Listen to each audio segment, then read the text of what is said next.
With Rhamondre Stevenson fumbling twice and Antonio Gibson once in the loss to the Steelers, the Patriots clearly need more reliability and depth in the backfield.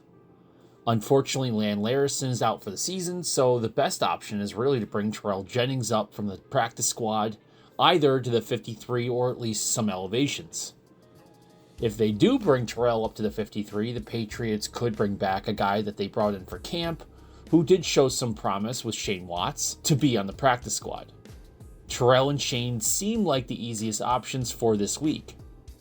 But if they want to look outside the organization for help, I am looking at Carson Steele, who is currently on the Chiefs practice squad, despite a lot of people suggesting he was really RB2 coming out of the preseason. Now, Steele offers a unique combination of power running, he's got fullback versatility, and some special teams experience.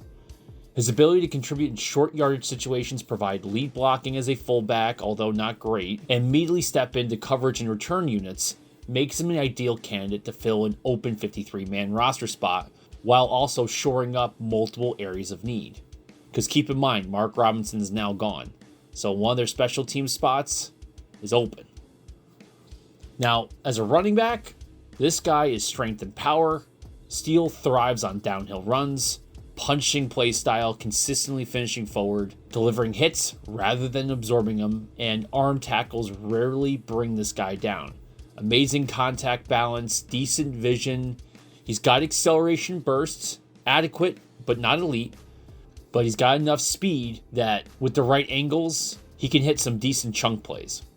He's got decent hands. Routes are primarily going to be checkdowns and swings and screens. It's not a dynamic mismatch weapon out of the backfield, but trustworthy.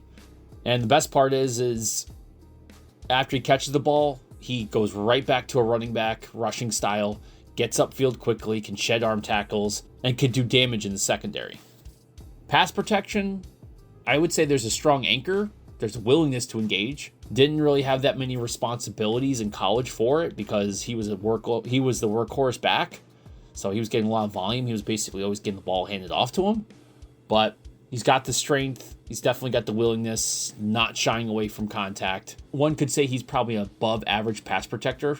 But we're talking about a guy that has durability, competitiveness, football IQ. And I think you see that on tape. Now what's perplexing is the Chiefs. Used him last year, looked pretty good. And again, a lot of people suggesting coming out of camp, not like going into it, but coming out of camp that this guy was really the RB2.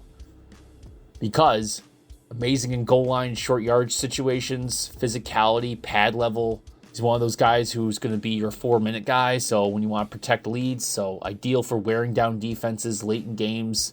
He's a secure ball carrier. No real big history of fumbling issues. I think he's got less than 0.1% of his snaps turn into fumbles over years and years of college and NFL experience. Again, this guy was a massive workhorse in college because he's a guy who moves the chains and always falls forward.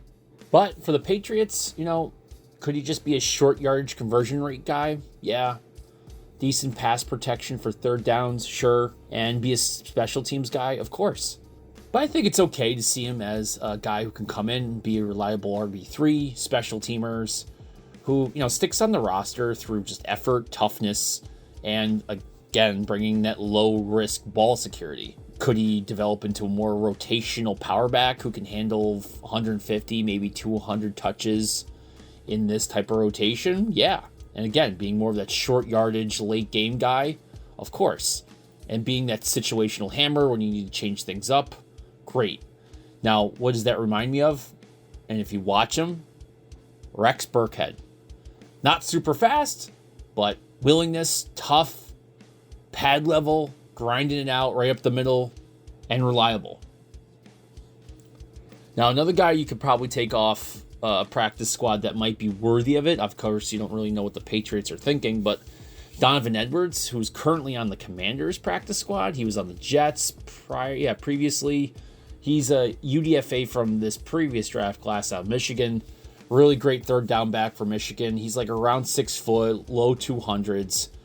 Again, would be more of a third down back guy. Now, it would not be, relieving Rhamondre Stevenson or Gibson from their responsibilities. But if you need somebody who just can carry the ball, he's good good, capable runner and a great receiver out of the backfield.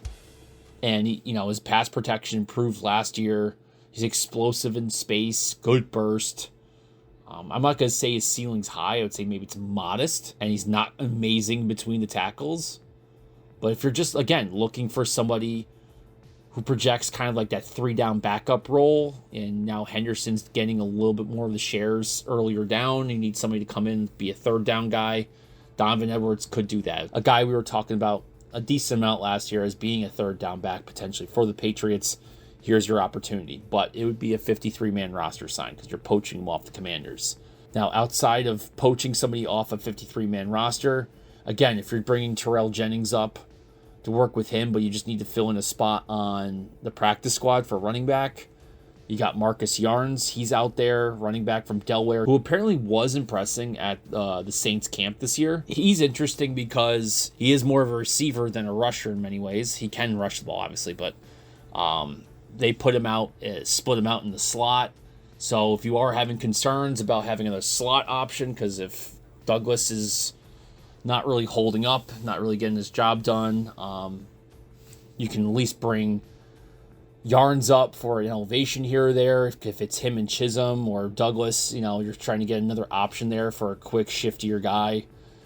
There you go. But he's also a great kick and punt returner. He's got great vision, patience, and I'm sure that McDaniels can find something to do with him. Concerns, the physicality. I mean, handling contact, he does bounce off. But there's some guys he's just not going to be able to break away from. So good contact balance, just not exactly breaking through solid tackles. I would say and the other thing is the pass protecting. Although being a great receiving back, he's not really a 3rd-down back because I don't think he's going to be able to do a decent amount of pass pro to protect May. Again, he'd be change of pace, guy you could put in the slot, mostly a practice squad guy. You bring him in for punt and kick return if you need that sort of relief. Now, for another guy, Sony Ento, I did an analysis on him from Monmouth. He was on the Ravens. Big back, just under 6 foot, in the 230s.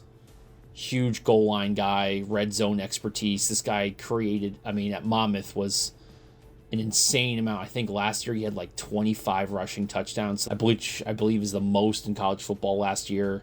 Big physical frame, consistency. Would be a short yardage guy. Doesn't drop the ball. This would be another practice squad guy who's just a big back, and maybe you need to bring him up for injury, or again, just throwing another guy into the mix who doesn't put the ball on the ground. Another shiftier guy similar to Yarns would be Shonderick Powell. UDFA for the Eagles. Explosiveness, yards after carry, big play potential. But same thing, size, durability, being able to compete on 3rd downs would make it very unlikely. His ability to do pass pro on 3rd down, again, would be more of a change of pace or gadget back and not a full-time workhorse or somebody you can rely on 3rd downs. But this would be, again, another practice squad option. Looking around the league, I guess there's some other guys you can keep an eye on.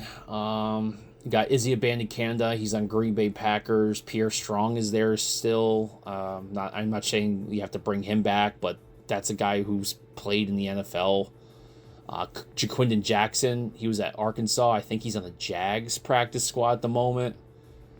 Keelan Robinson, I think, is on the Jets. He's another change of pace back. Who else? Kamani Vidal's out there. I think he's on the Chargers. Audric Estime, who I think is on the Eagles. He would be another practice squad claim. Damian Martinez, I think, is on the Seahawks at the moment, or he might even be free.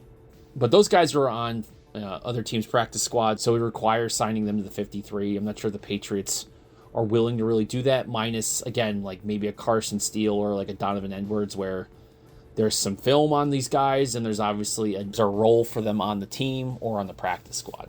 Anyway, what do you guys think? Do you think the Patriots should go after one of these guys? Should be Carson Steele, Donovan Edwards? Should they go after a guy to bring in on the practice squad? Ento, Yarns, Powell? Let me know in the comment section below. If you guys like this content, please like and subscribe.